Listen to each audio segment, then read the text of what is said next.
In communication with Southern California, KHJ-TV Public Affairs presents Teen Talk.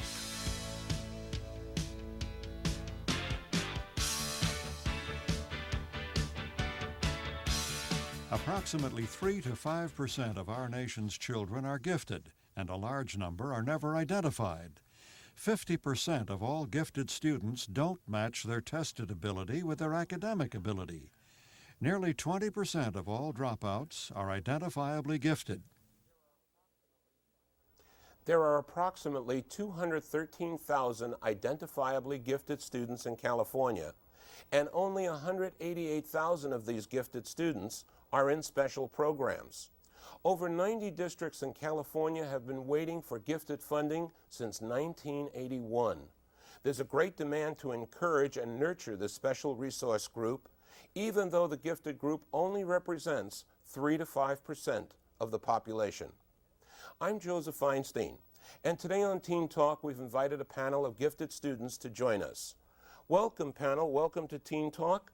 Tell me, were you identified early, or are any of you late bloomers to gifted? Lisa? Well, I was actually identified in the second grade, but as far back as in kindergarten, the teachers had been asking me to help the other kids in our little, pre-reading books. They'd say, Lisa, will you come to school a little earlier and help, Bobby or whatever. He's having a little problem with his reading. And then I guess up through there, I kept doing things like that, helping people with their math and things, until second grade, my teacher said, well, why didn't you get Lisa tested and see? And then that's when they identified me. Maybe they should have said, why don't we get Lisa a credential and let her become the teacher? That's a possibility too. Stacy, were you identified early, or? Well, I was identified, I think, in about first or second grade, but I wasn't aware of it myself until much later, like fifth or sixth grade. What transpired? How did you know? Well, my mother told me I was leaving my current school to go into a program for gifted children. That's how I found out. And you had this big G written all over you or something? Did that happen? How about you, Debbie? When did that happen for you? Well, in third grade, my parents really wanted me to take the test for gifted, and my teacher said, no, she's not qualified enough, she can't take it.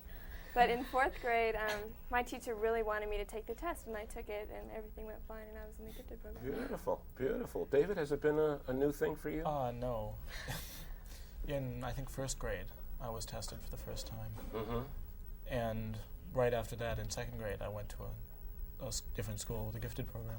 What were some of the traits that you think you showed to cause you to become identifiably gifted? Do you mean to cause them to think they wanted to test me? I don't know. I think I was doing well in reading primarily, and also I guess in mathematics. Really? Do you remember back that day, in those days? Well, I seem to remember that I'd found a few weeks ago a math book I was using then. It's different than what I think of as people doing in first grade. So. Yeah, well, it was called Calculus 1, and not too many children do that kind of thing in first grade.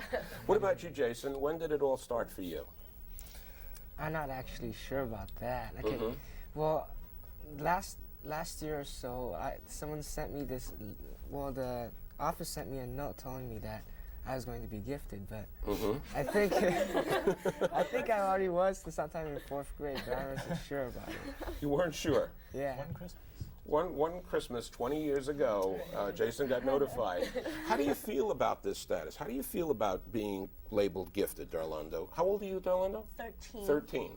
And being gifted, being given that, it's special. It is, and I feel that I have to use that and not let it go to waste. I mean, that would be like God giving you $1 million and telling you to spend it, and you just let it sit in your bathroom or something. Interesting analogy that you just made.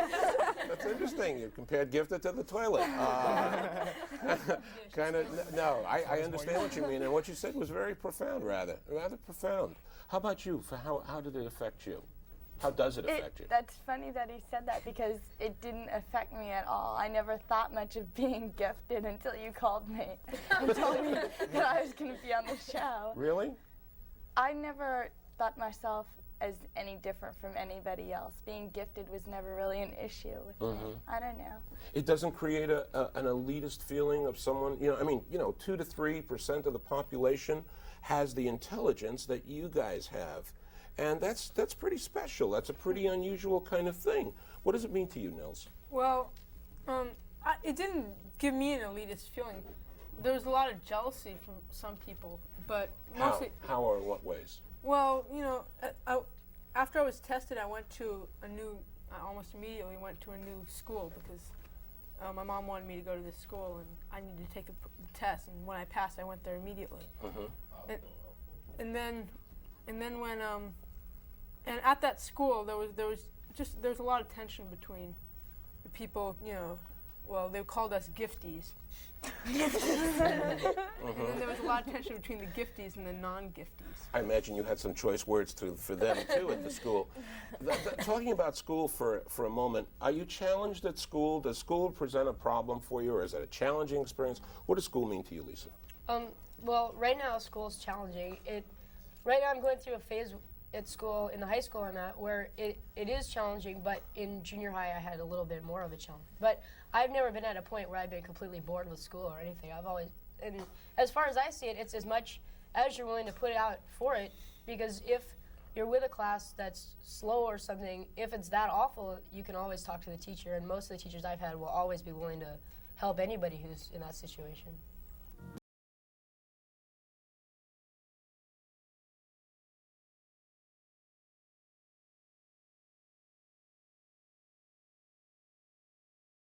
Here's cut number 2.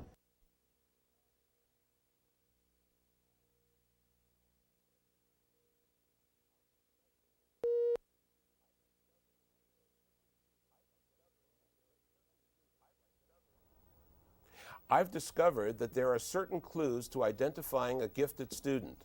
They walk and talk at a very early age. They have a persistent curiosity and a great memory. They have a very long attention span, and when they speak, they articulate themselves very clearly, and most learn to read before they enter school.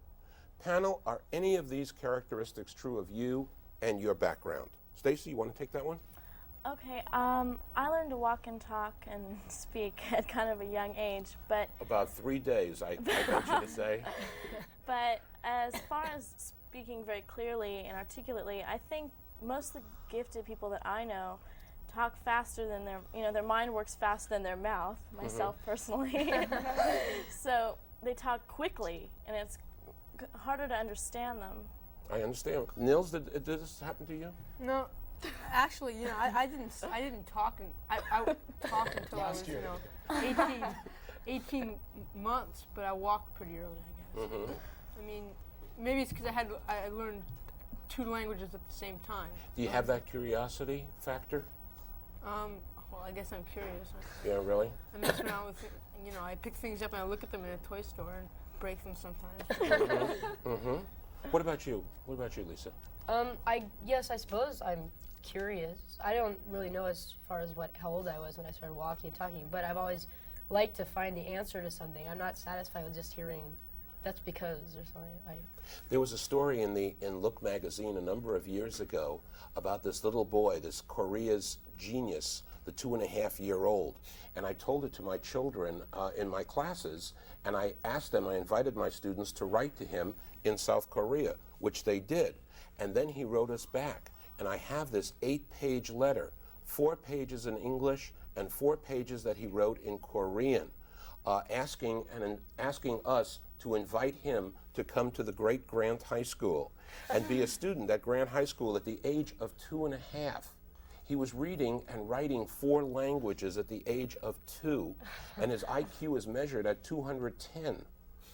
So a lot of very unusual. What about you, Debbie? Did you have this early kind of stuff? Were you walking and talking? I don't know. I really don't remember. You never talked to Mom, huh? Well, I don't really remember much when I was little, but I know now, I like when I see something, I love to just look at it and find out what it is and stuff and what's inside of it. But I don't remember when I was younger. There was this kid that I read about in my research, this 4-year-old little girl, and the teacher asked her, she looked at the number 8 and she said to her, "What's half of 8?" And the little girl looked at the number, and she said, half of 8 is 0. And she said, no, no, no, no, no, what's half of 8? And then she looked at it the other way, and she saw the 3. And I'm wondering, do any of you look at problems or assignments in a rather unusual or different kind of way? Darlando?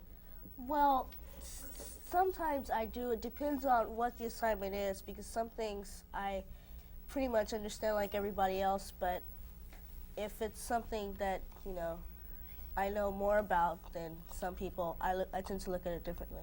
How? Can you give me for instance, do any of you have an example or a for instance of something that you did? David, do you have an example of that? I can think of, I don't know, not in the same way you mentioned with with the 8-year-old, with the 4-year-old, but I can think of things in math problems or science problems where I've thought of ways of doing them that other people haven't. Mm-hmm. And I don't know why that is, and I can't really repeat it on command, but. Well, one of the things that I discovered that I really like is the fact that, and I shouldn't give away the secret, but on the route going to Dodger Stadium, there are 3 lanes. And somehow or other, it's the inside lane closest to the curb, to the sidewalk, is never crowded. And if you go on that lane, you will make it into Dodger Stadium in about 2 minutes. Oh, no. The other 2 lanes are backed up about 4,000 cars. And it's so strange how so many people always follow with the crowd, and they always go along with everybody. And I got a feeling that you guys don't do that. Is that right? Is that right? What do you do, Stacy? How do you differ with that? I'm very against going with the crowd. I try and be different, just to kind of, sometimes just to make people wonder, I always like to keep people guessing about so if everyone will want to do one thing, I usually want to do the other, and I try and persuade people. But that's not really an advantage, because I get into a lot of trouble for that. Mm-hmm. Are any of you very proud of certain things that you've done or that you've completed in your life so far? I know it's only 15, 16, 13 years. Jason, have you done anything that you're very proud of yet? Well, not really. I'm proud of myself, but I'm not proud of anything I do. What do you mean by being proud of yourself? That's a wonderful statement. Well, that means that I don't look down upon myself, and I don't like it if people look down upon me. Mm-hmm. Okay, I understand that. What about you, Cheryl? You have done anything that you kind of really hep about and happy about? Everything. Tell me. No. Tell me. I just. She said modestly. No. No, I just like the fact that I can look back on my life or whatever and be satisfied. What do you mean by that? What parts of your life are you most satisfied with? The fact that in high school I've managed to get involved in so many different things, and I've managed to keep up with everything at once. And I don't know, I like the fact that I can get into school and not be afraid of what other people can think. Mm-hmm. Are you a perfectionist in the things that you do, gang? They often say that gifted students are perfectionists about things. Are you a perfectionist, Jason? Yeah. It's got to be just so.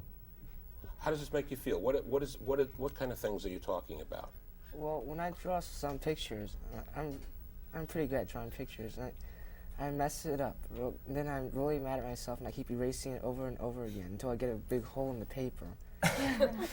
And if I can't get it right, then I get too mad at myself, and I say, forget it, and I don't want to do this anymore.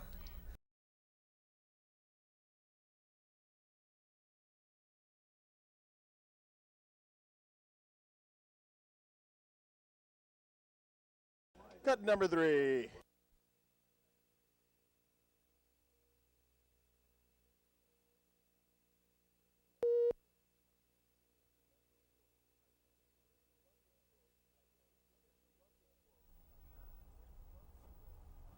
There's a lovely quote by Thomas Huxley which says, "The secret of genius is to carry the spirit of the child into old age."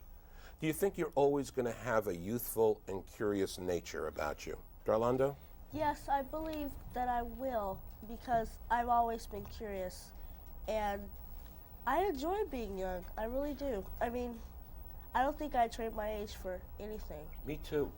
Me too. I wouldn't trade my age either. And most of the people that I know, most of my friends don't want to go back to those teen years or those 20s or whatever. I like being just where I am too. And I have a bumper sticker on my car that talks about the fact that I may be growing older, but I've yet to grow up.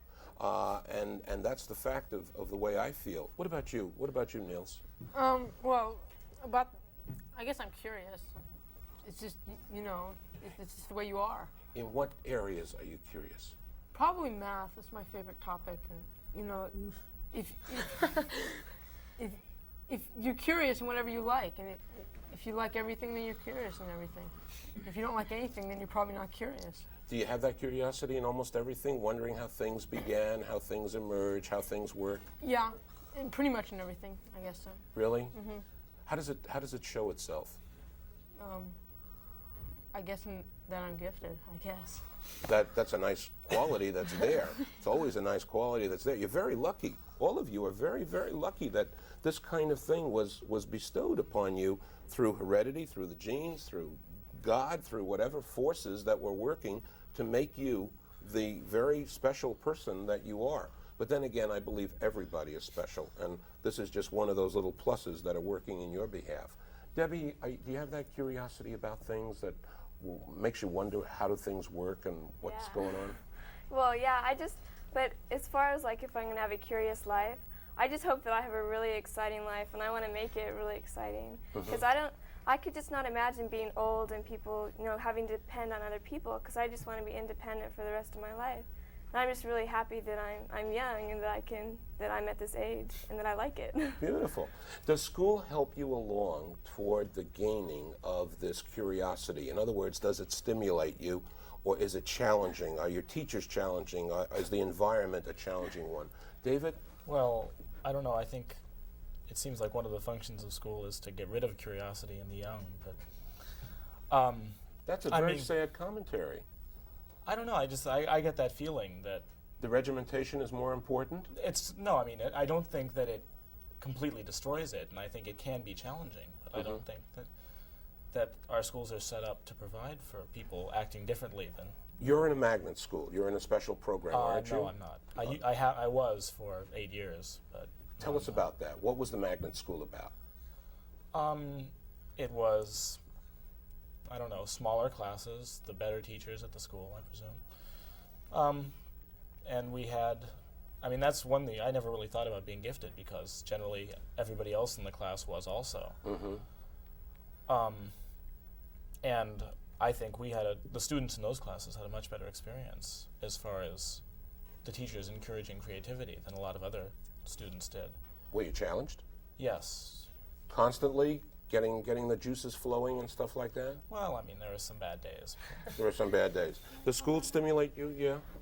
Well, as far as what he was just saying about the gifted programs, I found that there was a lot of pressure, that everyone's real competitive, more so than normal classes, not necessarily normal, but other classes, because everyone wants to be the best. Everyone is at the same level. There's no, and you want to be better than the best.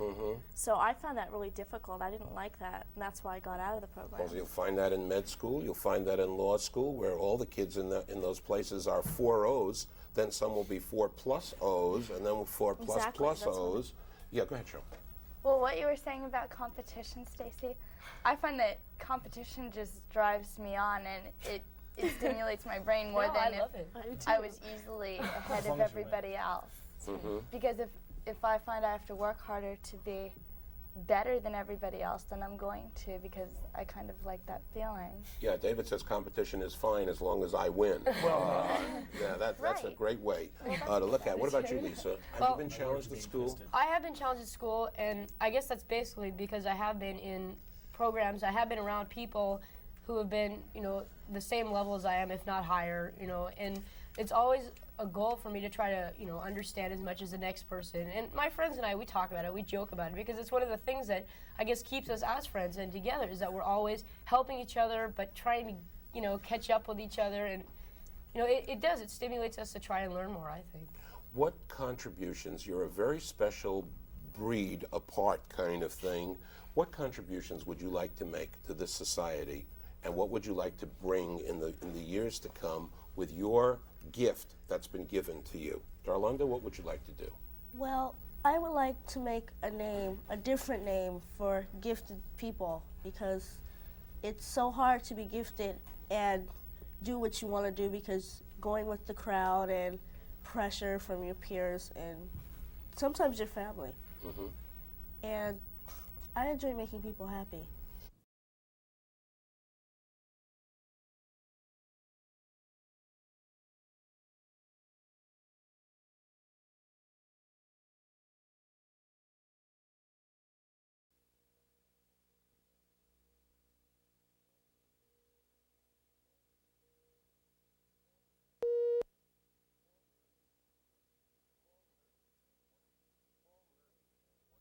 Paul Mertens, one of the teachers at Walter Reed Junior High School, who helped develop the gifted program there, has said, "Some people think democracy means being absolutely equal and having the same curriculum for each student.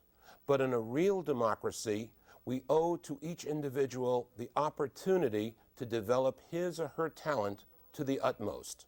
There are a number of private and governmental agencies available to help secure all the advantages for your child if he or she is gifted. You can write, for instance, to the American Association of Gifted Children. They're at 15 Gramercy Park, New York, New York, 10003. You know, we're all gifted in some special way. I want you to keep your mind renewed, passionate, and inquisitive, and then your enthusiasm will pour forth very naturally. For Teen Talk, this is Joseph Feinstein saying we'll see you